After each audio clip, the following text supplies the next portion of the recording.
We have some major Dallas Mavericks news to dive into here on Dallas Mavericks Today by Chat Sports. Harrison Graham and Jeffrey Cooperstein with you. Mark Cuban is selling a majority stake of the franchise to the Adelson family, who owns Sands Corp.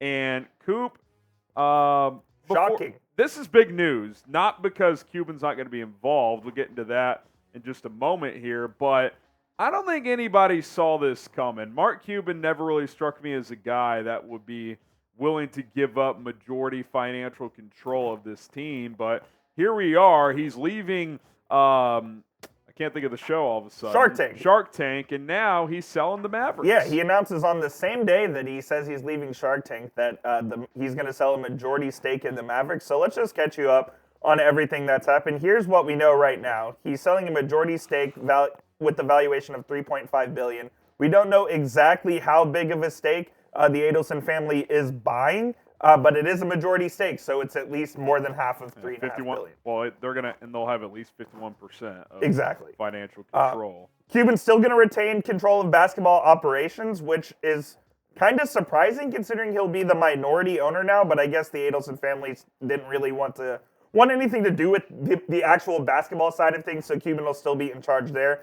And my read on it is the end goal is, I think, Mark Cuban, and he's talked about this before, is he wants the Mavericks' new arena, whenever that may be built, to be a casino resort-style arena with all the bells and whistles.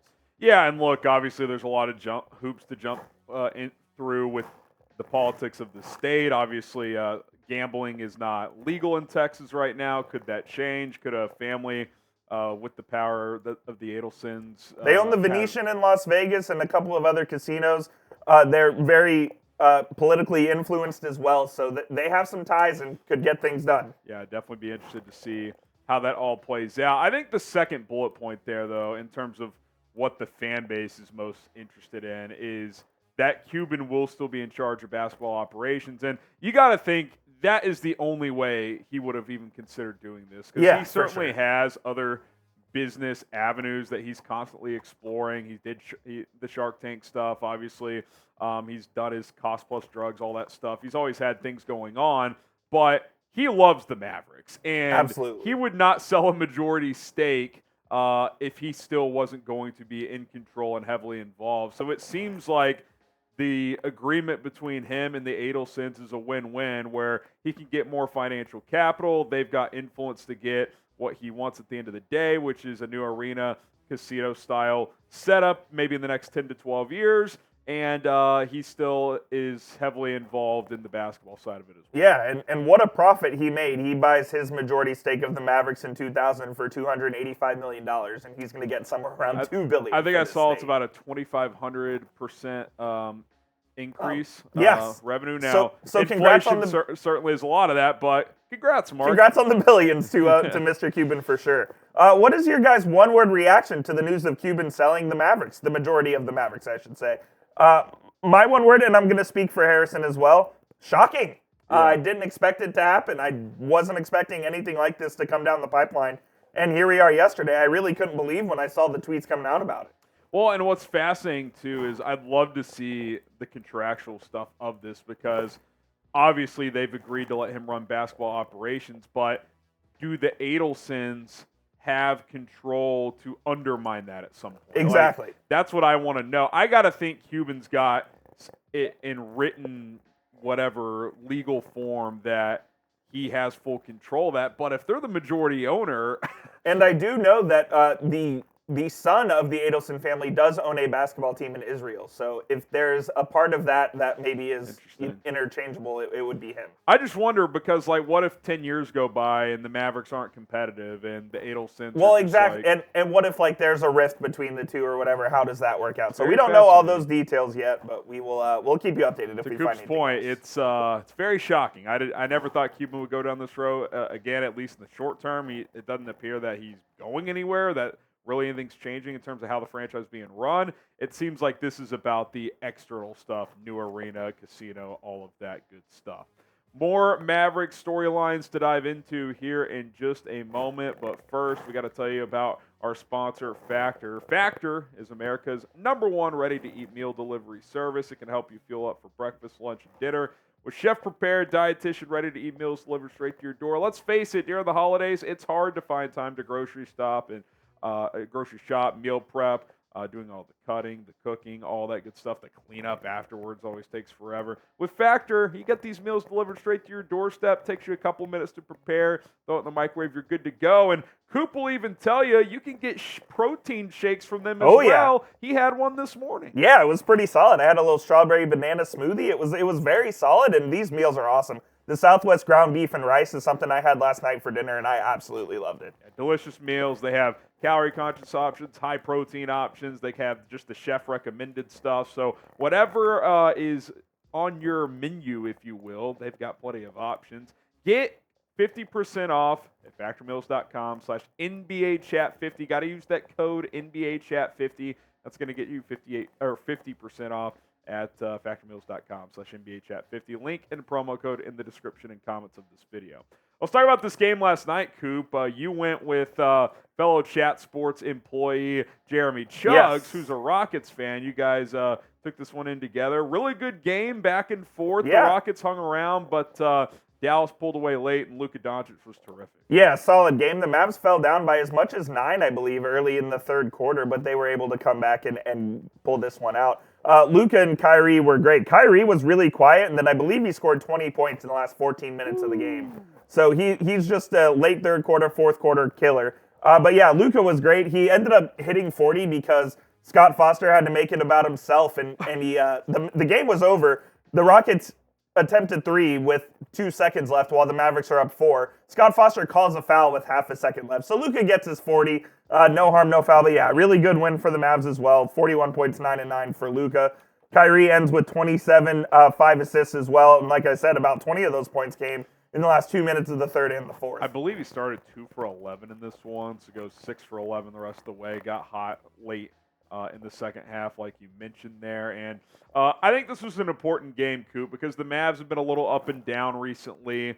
They haven't been playing their best basketball, but Kyrie was able to help close this one out. Luka almost had a 40-point triple-double. Derek Lively was in a little bit of foul trouble in the first half, Coop, but he was solid, 8 points, 5 rebounds, a couple of assists.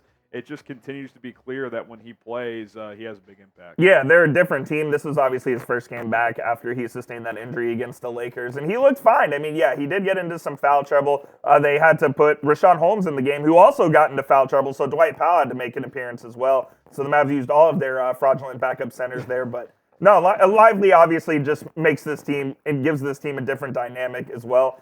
Josh Green got inserted into the starting lineup last night. Yeah, I was going to ask you about that. What did you make of him starting over Derrick Jones, who had a good game off the bench? It seemed like Green, who didn't score a lot, had a big impact in this one. Yeah, Green was solid for sure. And Jason Kidd was asked after the game why he made this change, and he said, quote, to keep you guys on your toes. Okay. So whatever that means. But it clearly worked, yeah, because Josh Green was pretty active, especially on the defensive end as well. And Derrick Jones was great. I mean, 15 points and 6 rebounds. Played a little small ball 5 last night as well against Jeff Green for the Rockets there. So. And look, the Mavs may, depending on who they're playing, try to steal some minutes with small ball lineups like that because, again, their backup center situation just isn't good. So if DJ can do that, you'll certainly take that. And kudos to him for, hey, we're going to bring you off the bench tonight. Still has a very efficient game, chips in 15 points. He continues to be a really solid contributor to this team. Yeah, the Mavs did everything they possibly could at the center position to stop Alperen Şengün. It didn't really work. I mean, He's good, man. This guy's awesome. I mean, look, we've made fun of the Rockets for several years, but I think they're ahead of schedule this year. I still don't love the contracts they gave out to Fred VanVleet and Dylan Brooks, but Brooks especially has lived up to it so far. He's had a really solid season for Houston. Going into last night, Houston was the #1 defensive team in the NBA, just giving up 104 points a game. So the Mavs score 121. Pretty good night overall for the Mavs. Yeah, and what's interesting for Houston, I think they might be in that play-in discussion this year. For sure, yeah. I mean, they've completely revamped their team. They've got some veterans. They got some guys who it seems like care about basketball, which is something that you need if you're going to win in this league. Yeah, no doubt about it. Good win for Dallas to get a dub at home. Mavericks fans, stay locked in here to Dallas Mavericks today. We'll keep you covered with any new developments, any news, rumors, if there's anything new coming out of the Mark Cuban, obviously selling the franchise we'll let you guys know. Situation. We got you covered, whether it's on the court stuff, off the court. we have it covered. Speaking of off the court, This was Jason fun. Kidd, Tim McMahon, who, before we get into it, Coop and I both know McMahon. Great guy. Good dude, funny guy. He likes to press coaches Stirs and the pot a players. little bit, no doubt about look, it. Him and Carlisle got into it a few I times. think most good reporters do that. Absolutely. And he's definitely one of them. He asked Jason Kidd why Luka and Kyrie are finishing games out, essentially, playing well in the clutch, whereas obviously that was a big problem, not just for those two specifically last year, but for the entire team. They just weren't good in crunch So time. his first reaction was he told McMahon to, and I quote, write positive shit. I did see that. And then he continued, and McMahon just said, hey, man, I'm just asking you a question. And this was Kidd's response. He said, I'm giving you an effing answer. It's all right to write positive stuff. People will read your positive shit. You don't always have to be negative. The world is already negative enough. Let's see some positive stuff on positive people. And then he said, have a good night, and walked off. And here's my thing. We both listened to the question. I don't think the question was out of bounds. They weren't good in the clutch last year. Agreed. They are this year. Why? What have you noticed that's different? I get it. McMahon rubs people the wrong way. If you guys don't know, he can, he'll He poke. can wear on some He people. will poke and he'll wear you down a bit. I get all that, but I've never liked the coach speak of or player speak of write positive stuff. When things are good, they will write good things. Absolutely. When things are bad, they will not, because that is not what the story is. So Yeah, it was just a little funny thing we wanted to throw in at the end. I guarantee you they've already texted this morning. No doubt about it. This is no big deal. There's a whatsoever. relationship there because McMahon was covering the Mavs when Kidd was a player. Exactly. They've known each other for over a decade at this point. So not sure why Kidd got mad, especially after a win, but kind of felt like he just took an opportunity to jab back at Tim. Because, No doubt about it. He definitely does that from time to time. All right, what a wild day in Mavs land again. Spam MFFL. Fascinated to see where this Cuban stuff goes.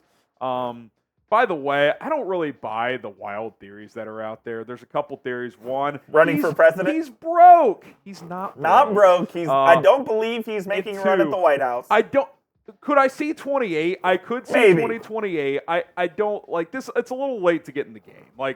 He has a big profile, but I don't think people realize You're 11 months from an election. how big of a profile you have to even have a tiny chance, much less within a year of an election. That's not happening this year, 2028. Yeah. 2028, different story. You never know. There's been rumors of that with Cuban forever, but I don't think that's the goal here. So we'll see. If he announces he's running, we'll break it down. There's no doubt about that. Spam those MFFLs back-to-back Let's go. coming up with the Grizzlies and the Thunder, so 2 chances to get 2 wins. Grizz tomorrow or Friday? Friday and Thunder Saturday. Friday and Saturday. There we go. MFFLs, we're out.